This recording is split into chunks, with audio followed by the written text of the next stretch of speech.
que l'Esprit a mis dans mon cœur pour l'Église ce matin. Si vous voulez me suivre dans Jacques, chapitre 4, nous allons lire à partir du verset 13. Verset 13 au verset 17. On va introduire le message de ce matin dans l'Épître de Jacques, chapitre 4.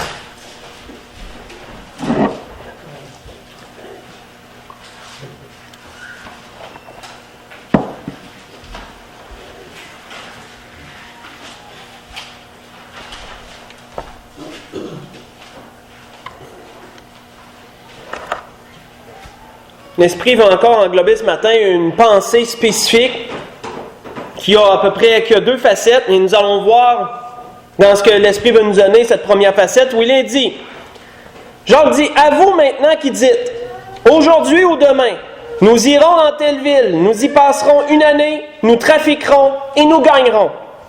Vous qui ne savez pas ce qui arrivera demain, car qu'est-ce que votre vie? Vous êtes une vapeur qui paraît pour un peu de temps, et qui ensuite disparaît. Vous devriez dire au contraire, si Dieu le veut, nous vivrons, et nous ferons ceci ou cela. Mais maintenant, vous vous glorifiez dans vos pensées orgueilleuses. C'est chose mauvaise de se glorifier de la sorte. Et Jacques terminait en disant, celui donc qui sait faire ce qui est bien et qui ne le fait pas commet un péché. Si nous récapitulons, frères et sœurs, dans un premier temps, ce que nous venons de lire, parce qu'il est bon de le décortiquer pour en faire ressortir vraiment tous les traits, nous voyons que cet endroit, ce groupe de versets, parle principalement d'une chose, parle de contrôle, frères et sœurs. Principalement, Jacques voulait parler de contrôle ici. Ou dans un premier temps, il s'adresse à ceux qui pensent avoir le contrôle sur absolument tout de leur vie, sur absolument toutes les facettes de leur vie. En parlant, verset 13 a dit, « Vous maintenant qui dites aujourd'hui, nous ferons ci, nous ferons cela, dans une année, on va rester là pendant un an, on va trafiquer, on va gagner. » Combien, frères et sœurs, de gens, et vous le savez, c'est la mentalité de ce monde, de croire qu'ils ont le contrôle sur absolument toutes les facettes de leur vie. On voit d'ailleurs, si vous voulez l'étudier pendant la semaine, le Seigneur avait donné une belle parabole sur quelqu'un, un homme riche, qui pensait avoir ce contrôle sur lui. Et je n'irai pas la lire, mais vous l'avez dans Luc 12, du verset 16 au verset 21. Vous le savez, cet homme riche qui se disait, « mes récoltes ont bien rapporté, ce que je vais faire, je vais détruire mes greniers, je vais les abattre, je vais en construire des plus gros, je vais tout loger, pour ça je vais dire à mon âme, tu as des biens pour bien des années encore en avance, repose-toi. » Un homme qui pensait avoir le contrôle sur absolument tout. Mais Dieu lui a rappelé qui avait le contrôle. Et vous le savez, le Seigneur le dit dans la parabole. Le Seigneur a dit, cette nuit même, ton âme te sera redemandée. Parce que, mon petit pit, c'est pas toi qui as le contrôle. C'est moi, dit le Seigneur, qui a le contrôle.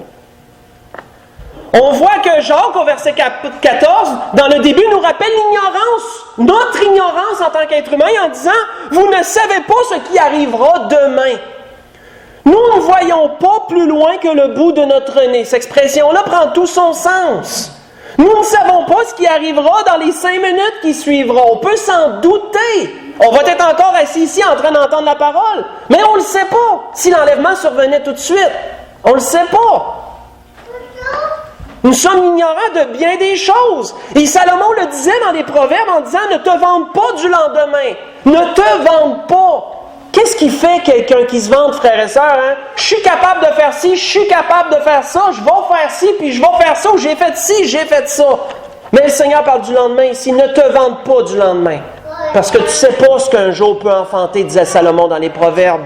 Vous voyez ça dans le Proverbe 27, verset 1. On voit que Jacques rappelait aussi notre fragilité en tant qu'être humain. Non seulement nous sommes ignorants de ce qu'il y a devant nous, mais nous sommes fragiles. Vous êtes une vapeur, disait Jacques. Vous êtes une vapeur qui paraît pour un peu de temps. Et vous savez, la vapeur peut être facilement dissipée, la vapeur. Peut souffler dessus, elle va s'en aller. Un souffle de la part de Dieu et cette vapeur qui est nous peut s'en retourner d'où elle vient. Nous n'avons pas beaucoup de contrôle sur grand-chose quand on y pense vraiment. On voit que nous avons aussi, frères et sœurs, une très grande fragilité. Et ça, on s'en rend compte souvent quand on est malade. Quand on est malade, là, c'est là qu'on se rend compte que, Vraiment fragile, l'être humain. Quoiqu'il peut être très fort pour bien des choses, tellement fragile. Nous voyons que David disait ceci dans les psaumes. Il a dit, Éternel, dis-moi, quel est le terme de ma vie? Quelle est la mesure de mes jours? Que je sache combien je suis fragile. David était conscient, hein? Combien je suis peu de choses, en d'autres mots. Combien mon existence est courte. Que je sache combien je suis fragile. Il dit, voici, tu as donné à mes jours la largeur de la main. J'ai trouvé ça drôle parce que j'ai pensé à celles qui essayent de lire la vie dans la main. Là. Vous savez, celles qui pensent qu'ils peuvent voir l'avenir dans la main. J'ai fait un... Je ne dis pas que c'est vrai, là, mais quand j'ai lu ça, j'ai pensé à ça. Je dis, ouais, ils essayent de savoir notre avenir dans la main. De donner à notre vie la grandeur de la main. Fait que je trouvais ça drôle, je voulais juste un petit parallèle comme ça. Il dit, voici, tu as donné à mes jours la largeur de la main, et ma vie est comme un rien devant toi. Oui, tout homme debout n'est qu'un souffle. Oui, l'homme se promène comme une ombre. Il s'agite vainement. Il amasse et il ne sait pas qui recueillera. David disait cela dans les psaumes, dans le psaume 39, verset 5 au verset 7.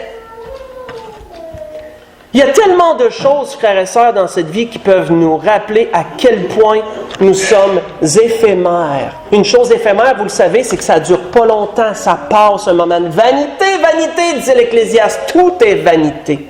Nous sommes vanité, nous sommes éphémères. Il y a tellement de choses dans cette vie qui peuvent nous rappeler à quel point cela est vrai. Les fatalités, maladies, mortalité, hein? Vous le savez, le monde, c'est dans ce temps-là qu'ils prennent conscience. Hein? Quand il y a quelqu'un de leurs proches ou eux autres qui sont attaqués par la maladie, c'est là qu'ils se disent « Ouais, bien fragile. » Quand il y a une mortalité dans la famille, ça secoue tout le monde. Et là, intérieurement, les gens se disent « Ouais, un jour, ça va être moi qui va être rendu là. » Il y a beaucoup de choses.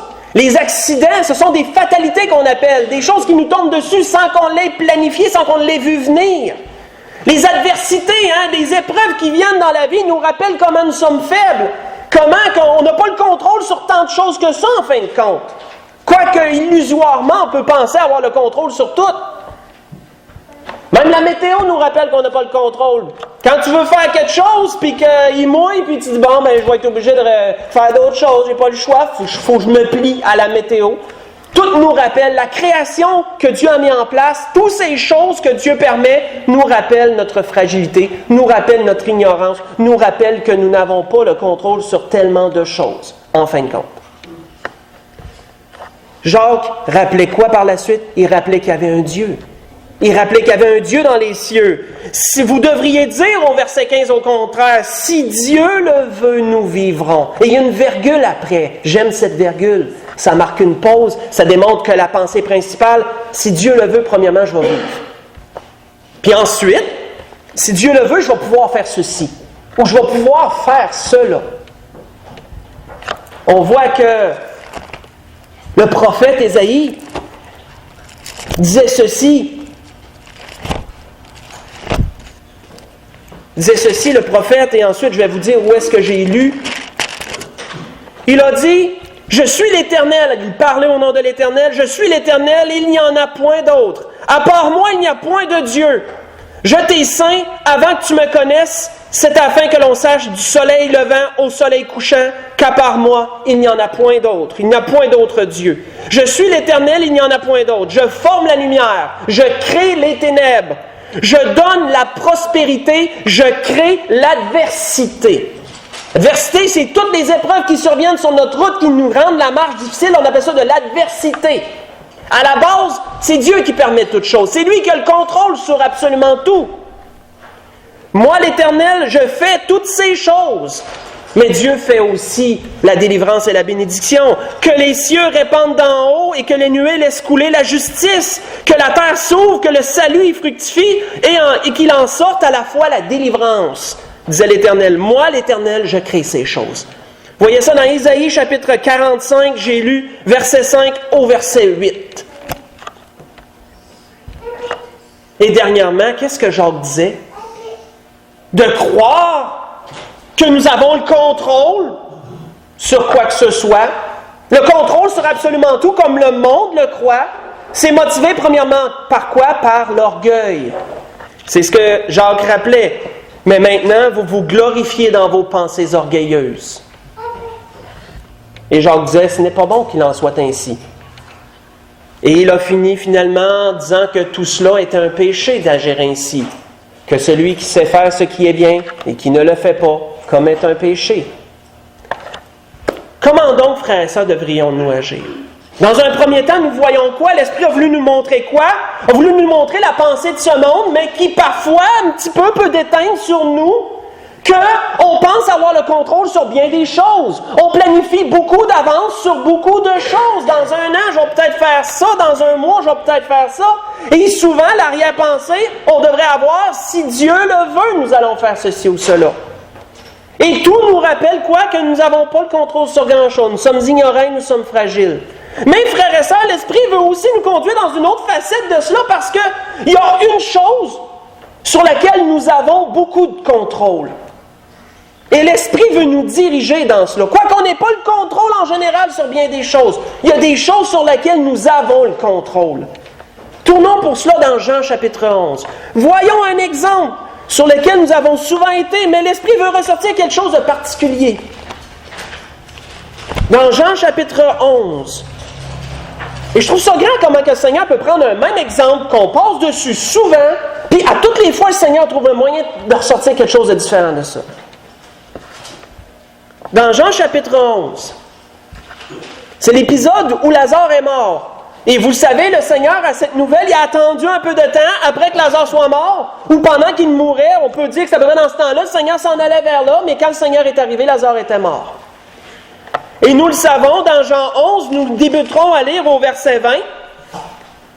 Lorsque Marthe apprit que Jésus arrivait, elle alla au-devant de lui. Et Marthe, frère et sœur, va être vraiment un bon exemple parce qu'elle démontre la nature humaine dans ses agissements. Elle démontre vraiment notre nature et c'est bon d'analyser ces choses. Mais voyons comment Marthe réagit premièrement. Marthe est allée vers le Seigneur, tandis que Marie se tenait assise à la maison. Marthe dit à Jésus, « Seigneur, si tu avais été ici, mon frère ne serait pas mort. » Frères et sœurs, il est de la nature humaine de faire quoi? Premièrement, de toujours regarder sur les erreurs qu'on a faites dans le passé. De premièrement regarder sur les choses qui auraient dû être faites autrement. On est comme ça en tant qu'être humain. Souvent, on s'occupe du passé.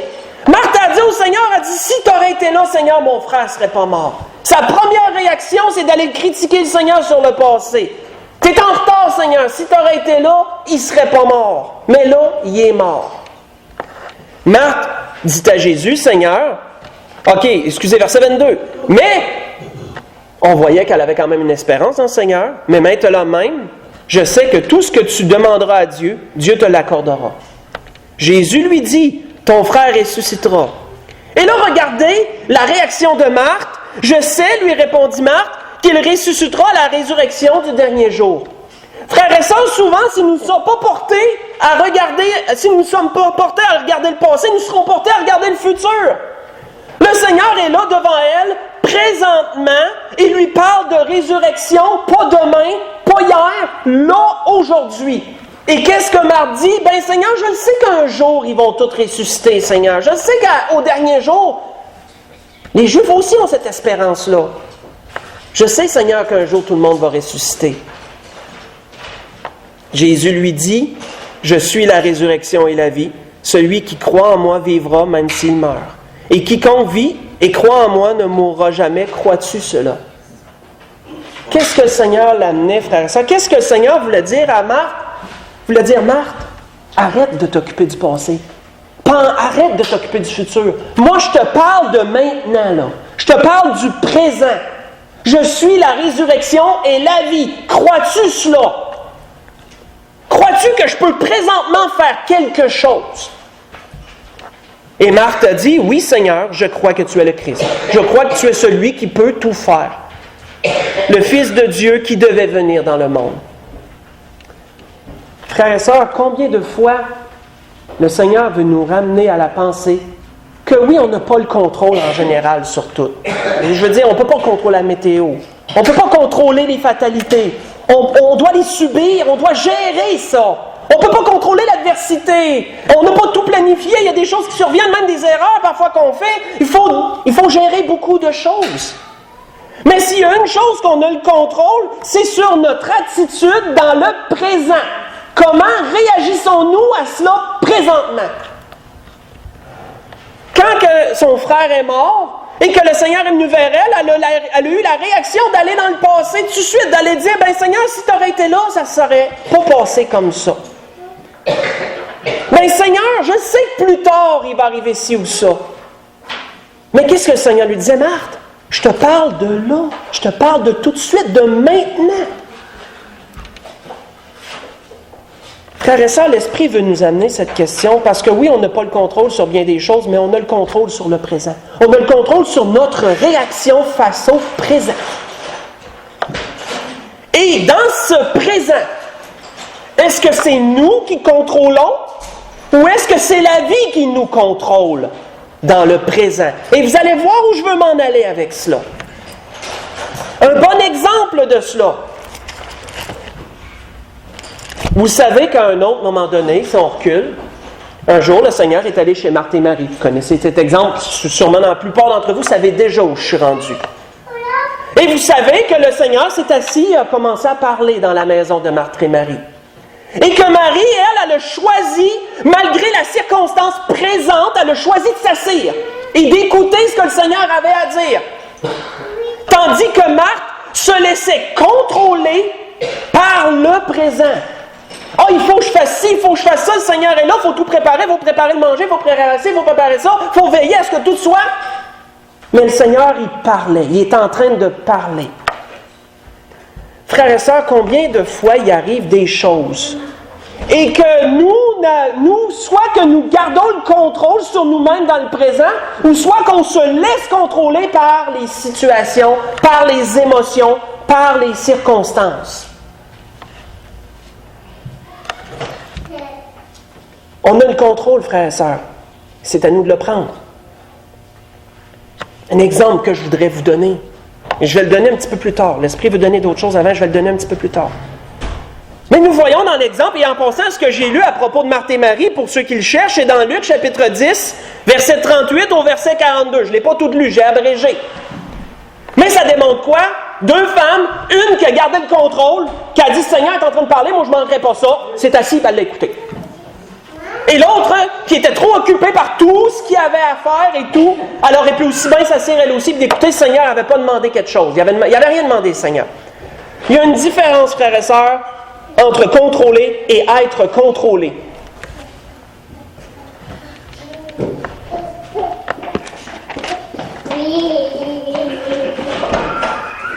Et cette question, frères et sœurs, peu importe ce qui survient, cette question demeure, est-ce que c'est nous qui contrôlons ou est-ce que c'est la vie qui nous contrôle?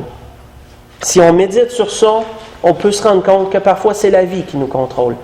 C'est les circonstances qui nous contrôlent. Vous le savez, le monde a des tendances. Dans une certaine circonstance, les gens agiront à peu près toutes de la même façon parce que c'est dans la chair d'agir comme ça. C'est dans la chair d'agir de cette façon. Et les enfants de Dieu, l'Esprit leur donne une particularité, c'est de garder le contrôle dans ces temps où les tendances vont chercher à amener les gens ailleurs, à amener les gens à se laisser diriger par toutes sortes de choses. Il y a une nouvelle qui panique. Nous allons le voir prochainement dans cela. Tournons dans Esther 3. Je ne vais pas devancer ce que l'Esprit veut donner. Tournons dans Esther 3 et nous verrons quelque chose de particulier. Nous verrons une situation particulière. Et ça peut refléter beaucoup de choses, vous savez. Dans Esther, tournons dans le livre d'Esther au chapitre 3.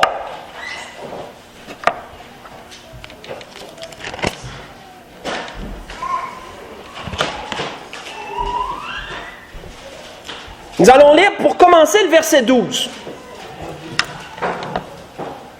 Le verset 12 d'Esther, chapitre 3.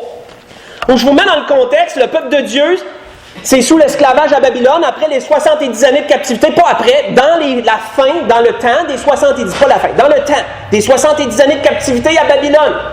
Après ce que Jérémie a prophétisé dans Jérémie 25. Ils sont là-dedans, là, sont en train de subir ça, ils sont sous le règne des Mèdes et des Perses, la domination des Mèdes et des Perses. Et là, ils sont sous le temps du roi Assuérus ici. Et nous voyons qu'Esther, une juive, a été choisie par le roi. On sait que c'est Dieu qui dirigeait toutes ces choses-là. Elle a été élevée en dignité et est devenue reine. Et nous voyons qu'il y avait un ennemi des Juifs, Aman, qui lui, son but était de détruire la race juive parce qu'elle ne se soumettait pas à aucun autre qu'à Dieu. Et lui désirait la gloire et l'honneur. Et nous voyons qu'il nous est dit qu'Aman a eu un plan à un moment donné. Il a eu un plan de faire passer au roi un édit pour tuer tous les Juifs qu'il y avait dans son royaume. Et il a payé le roi pour que ce plan-là passe. Nous voyons au verset 12 qu'il est dit, « Les secrétaires du roi furent appelés le 13e jour du premier mois. Et l'on écrivit suivant tout ce qui fut ordonné par Aman aux satrapes du roi, aux gouverneurs de chaque province, aux chefs de chaque peuple, et à chaque province selon son écriture, à chaque peuple selon sa langue. Ce fut au nom du roi Assuérus que l'on écrivit et l'on scella avec l'anneau du roi. » Et les lettres furent envoyées. Mais tournons dans le chapitre 4. Descendons au chapitre 4, à partir du verset 3. Lorsque cet édit-là est arrivé, et que là, chaque peuple ont pu le recevoir, chacun dans leur coin, dans chaque province, partout où arrivait l'ordre du roi et son édit, comment les Juifs réagissaient? Il y eut une grande désolation parmi les Juifs. Ils jeûnaient, pleuraient, se lamentaient, et beaucoup se couchaient sur le sac et la cendre. Si vous prenez l'exemple, quand on reçoit une mauvaise nouvelle, regardons juste, mettons, ce qui est arrivé à Ottawa dernièrement. Je fais un parallèle à ce qui est arrivé à Ottawa. Ce qui est arrivé aussi, c'est dans le coin d'Ottawa. L'homme qui est rentré au Parlement, là, ça a été tellement médiatisé, vous l'avez tout entendu parler, même si vous ne vouliez pas en entendre parler, vous l'avez entendu, j'en suis sûr. Le terrorisme est rendu au Canada. Le Canada commence à avoir des répercussions là, de ce qui se passe en Iran, de cette guerre contre l'État islamique, parce que le Canada prend part à cela aussi. Ils font bien en passant de prendre part à cela. On commence aussi à en avoir des effets de ça. Quelle est la tendance? La panique.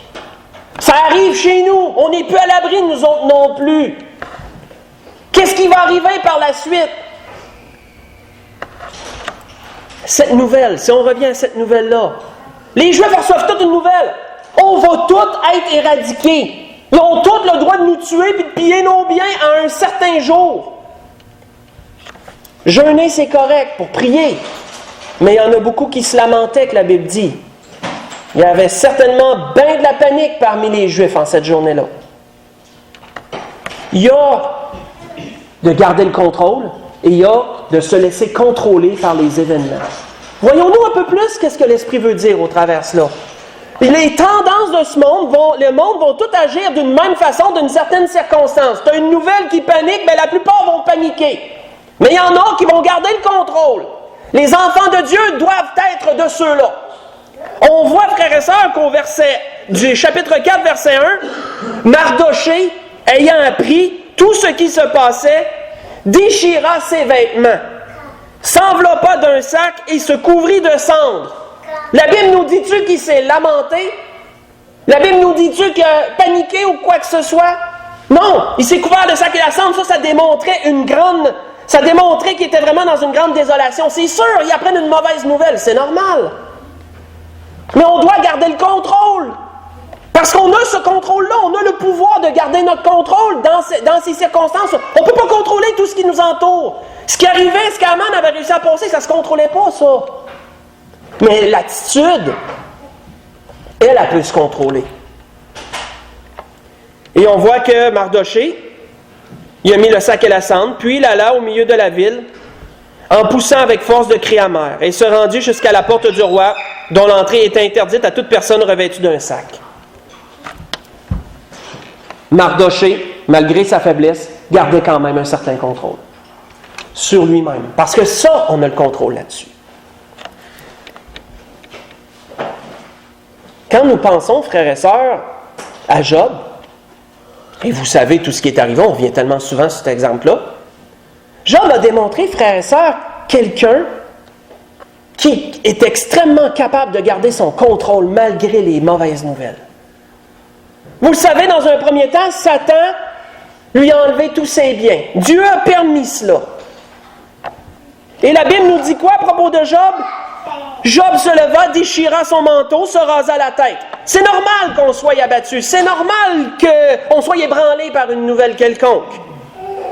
Puis, se jetant par terre, il se prosterna et dit, « Je suis sorti nu du sein de ma mère, je retournerai nu dans le sein de la terre. L'Éternel a donné, l'Éternel a ôté, que le nom de l'Éternel soit béni. » Et en tout cela, Job n'a point péché, n'attribua rien d'injuste à Dieu. Qu'est-ce qui va arriver la plupart du temps quand quelqu'un peut risquer perdre une mauvaise nouvelle, puis en bourse, mettons, il perd tous ses biens? Vous allez souvent entendre parler de suicide. Souvent, la personne trop démoralisée, c'est une tendance. Combien se suicident pour toutes sortes de raisons, surtout dans la jeunesse de nos jours, à cause de l'intimidation sur Facebook, mettons, aussi ou ça, tellement de choses. Ce sont des tendances, frères et sœurs. C'est qui dirige les tendances, hein? Vous savez, c'est qui? C'est l'ennemi qui est derrière tout ça. Mais un enfant de Dieu, lorsqu'il reçoit des nouvelles comme ça, il va faire quoi? Il va s'appuyer sur son Dieu, il va garder le contrôle, lui. Il ne se laissera pas contrôler par la vie. Il ne se laissera pas contrôler par les tendances de ce monde. Job, quand que Satan a attaqué sa chair, vous le savez, qu'est-ce qu'il a fait? Il nous a dit, même quand sa femme lui a dit « Maudit Dieu et meurt », mais Job lui répondit, « Tu parles comme une femme insensée. Quoi, nous recevrons le Dieu le bien, et nous ne recevrions pas aussi le mal? » Et en tout cela, Job ne pécha point par ses lèvres. Vous voyez ça dans Job 1. Si vous faites la recherche, vous allez voir tout ce que je vous ai dit dans Job 1. Frères et sœurs, je ne sais pas s'il y en a qui regardent un peu la bourse, qui regardent un peu les nouvelles par rapport aux états financiers. IBM ont vendu une certaine partie de leur division. Ils ont vendu leur division à fabrication de microélectronique des usines qui sont à Fishkill et à Burlington, à une compagnie qui s'appelle Global Foundries. Si vous regardez montrement, ce volet-là des médias, ça a été publié, c'est une grande nouvelle. Nous autres, à Bromont, où je travaille, là, IBM, là, ils ont essayé de nous vendre, nous autres aussi. Mais ils n'ont pas réussi à nous vendre dans le package. Ils n'ont pas réussi à nous vendre. Mais quand on a eu cette nouvelle-là, je peux vous dire qu'il y en a plusieurs qui ont paniqué dans la shop. La shop va fermer! Là, il y en a qui disaient tout de suite, hey, moi, je vais commencer à faire mon CV, ils vont m'en aller avant que le bateau coule, ça n'a pas d'allure. Voyez-vous ce que l'Esprit veut nous dire ce matin? Ça tombe dans ça. L'enfant de Dieu va faire quoi? Il va garder le contrôle. Il va dire, OK, il y a une mauvaise nouvelle. Dieu va prendre soin de ça. Dieu va prendre soin de moi. Mais la tendance, c'est quoi? La panique, l'inquiétude. Qu'est-ce qu'on va faire? Ça va fermer. Où qu'on va aller? Qu'est-ce qui va se passer? Notre directeur, il a fait une réunion, le directeur de l'usine a fait une grosse réunion parce que là, à l'annonce de ça, là, il voyait bien que ça paniquait dans le shop. Là. Il a décidé de faire une grosse réunion, là, puis il a voulu voir tous les permanents dans tous les secteurs, puis là, rassurer les gens, puis dire un peu qu'est-ce que ça comprenait exactement, cette transaction. Puis lorsqu'il a eu fini son discours, ça s'est fait dernièrement, puis qu'il a rassuré les gens, bien, l'esprit m'a pressé, frère, ça, je ne veux pas me vanter. Pensez pas que je veux me vanter ou quoi que ce soit. J'ai levé ma main, devant tout le monde, une centaine de personnes, puis je les remercie. J'ai remercié mon directeur, j'ai remercié toute l'organisation d'avoir tenu cette réunion-là puis d'avoir rassuré les gens. Parce que oui, il y avait un effet de panique. Je me suis fait regarder de travers par certaines personnes, mais c'est pas grave. Le Seigneur nous demande de rendre à César ce qui est à César. Il faut le faire dans toutes les circonstances. Frères et sœurs, les enfants de Dieu vont se distinguer par le contrôle qu'ils ont d'eux-mêmes face aux circonstances. Et on peut voir ceux qui n'ont point d'espérance parce qu'ils vont se laisser contrôler par les circonstances. Et ça, c'est le jour et la nuit. C'est la lumière et les ténèbres, ça, frères et sœurs. Tournons dans ce que le Seigneur disait dans Matthieu chapitre 6. Tournons là, nous allons voir une dernière chose avant la conclusion. Parce que nous avons le contrôle sur ça. Du moins, on l'a sur ça. Comment l'utilisons-nous? Est-ce qu'on se laisse influencer ou gardons-nous le contrôle?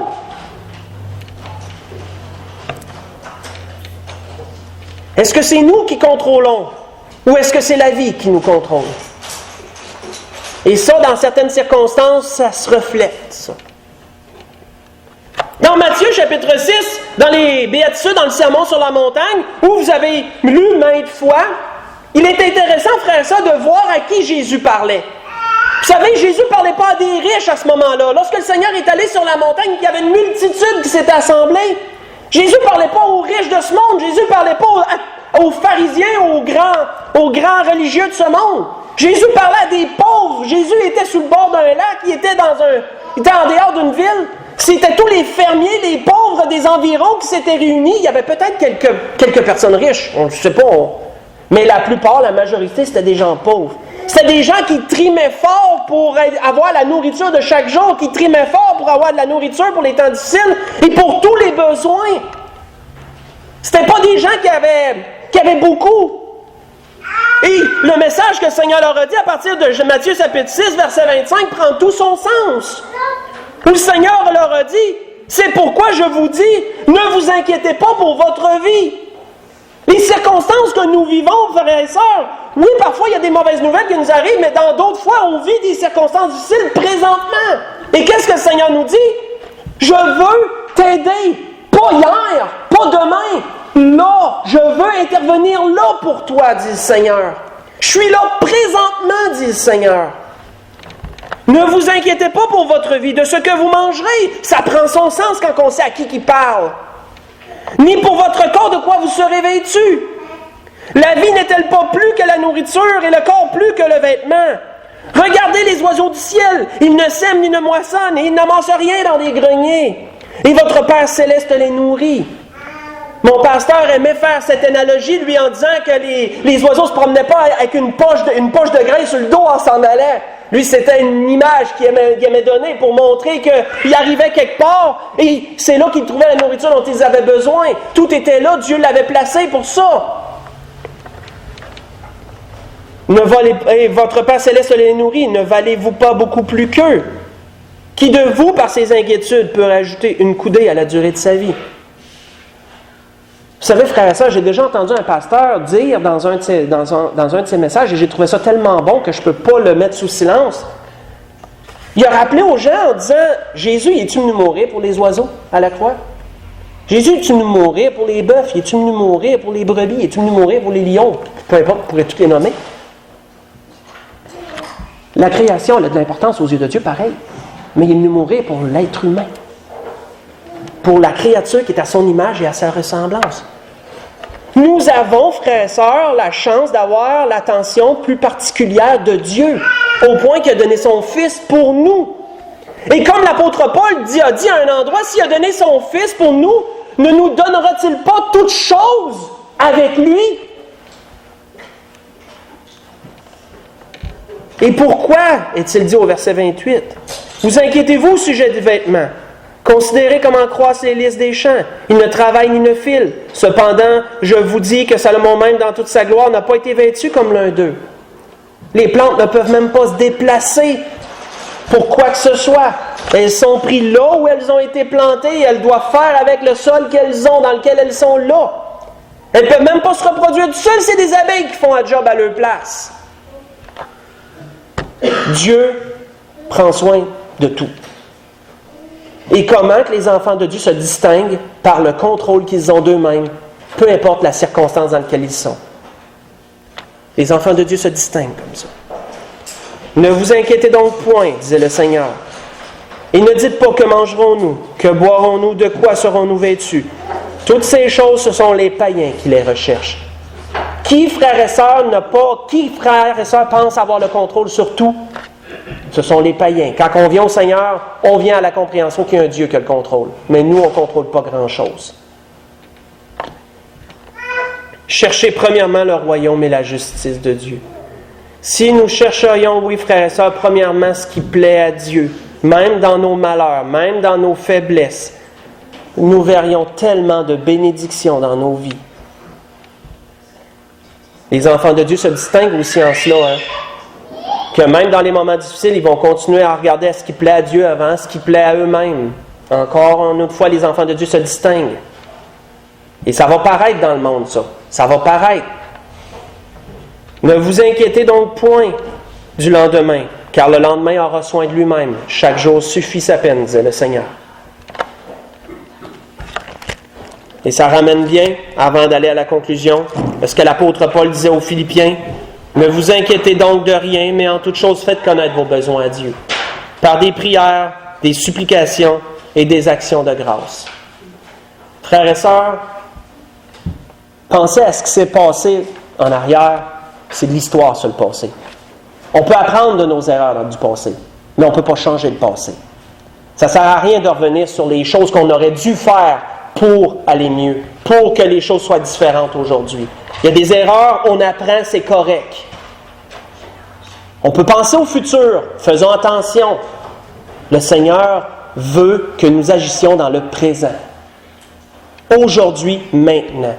Nous avons le contrôle sur ça. Et le Seigneur veut nous bénir là.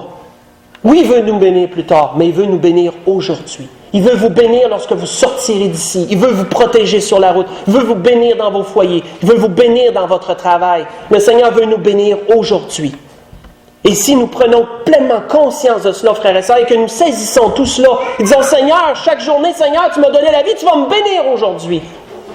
Vivons dans le présent, frères et sœurs, et vous verrez plus de choses dans le présent. Philippiens disait, et la paix de Dieu, l'apôtre Paul disait, et la paix de Dieu qui surpasse toute intelligence gardera vos cœurs et vos pensées en Jésus-Christ. Pourquoi la paix de Dieu? C'est simple, parce que le contrôle découle de la paix. Quand on est en paix, on a le contrôle, on garde le contrôle. Mais quand on est agité, vous l'avez vu avec Marc, agité, inquiété, vous n'aurez pas de contrôle. C'est la vie qui va vous contrôler si vous agissez comme ça. Ce que je vous ai lu, Philippiens chapitre 4, j'ai lu le verset 5, le verset 6 et le verset 7. Et pour conclure, ce que l'Esprit voulait nous donner ce matin dans ces choses, comme vous avez vu, deux facettes d'une même pièce.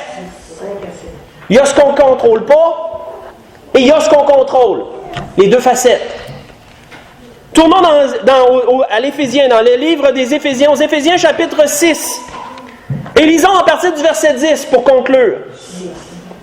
Dans les Éphésiens chapitre 6, à partir du verset 10.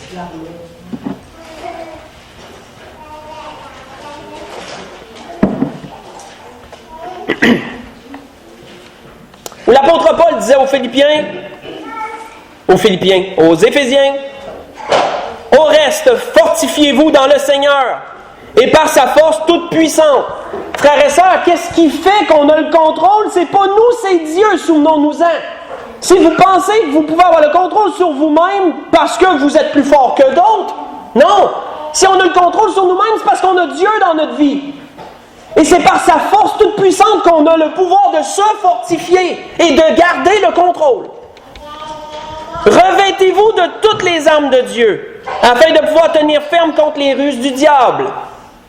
Car nous n'avons pas à lutter contre la chair et le sang, mais contre les dominations, contre les autorités, contre les princes de ce monde de ténèbres, contre les esprits méchants dans les lieux célestes. Frères et sœurs, la parole nous rappelle, c'est qui dirige les tendances de ce monde. La parole nous rappelle, frères et sœurs, c'est qui est derrière toute cette agitation, toute cette inquiétude et toutes ces choses. L'apôtre Paul disait aux Éphésiens un peu avant, vous étiez morts par vos offenses et par vos péchés dans lesquels vous marchiez autrefois selon le train de ce monde.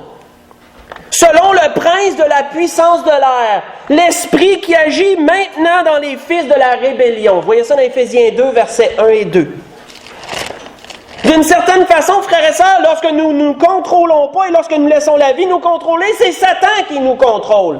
C'est Satan par en arrière d'une façon indirecte qui est capable de nous amener où que lui veut nous amener.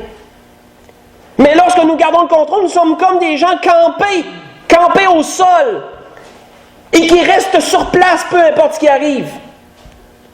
Qui mettent leur force en Dieu et leur espérance en Dieu. Et à cause de Dieu, ils demeurent fermes.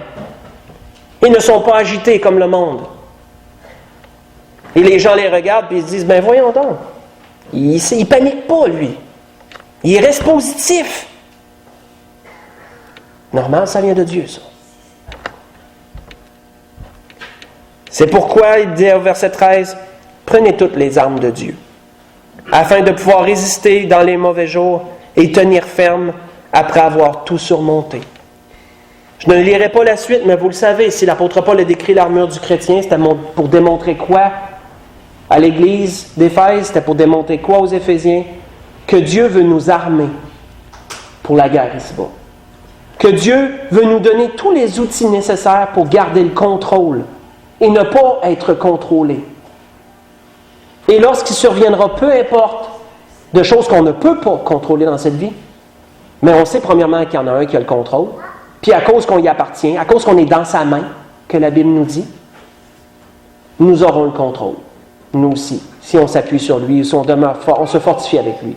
La grâce que je nous souhaite, frères et sœurs, c'est que nous tenions ferme et que nous surmontions toutes les choses présentes et à venir et qu'on se souvienne que Dieu veut nous aider aujourd'hui. Demain, mais aujourd'hui. C'est la grâce que je nous souhaite. On se lever pour le dernier cantique.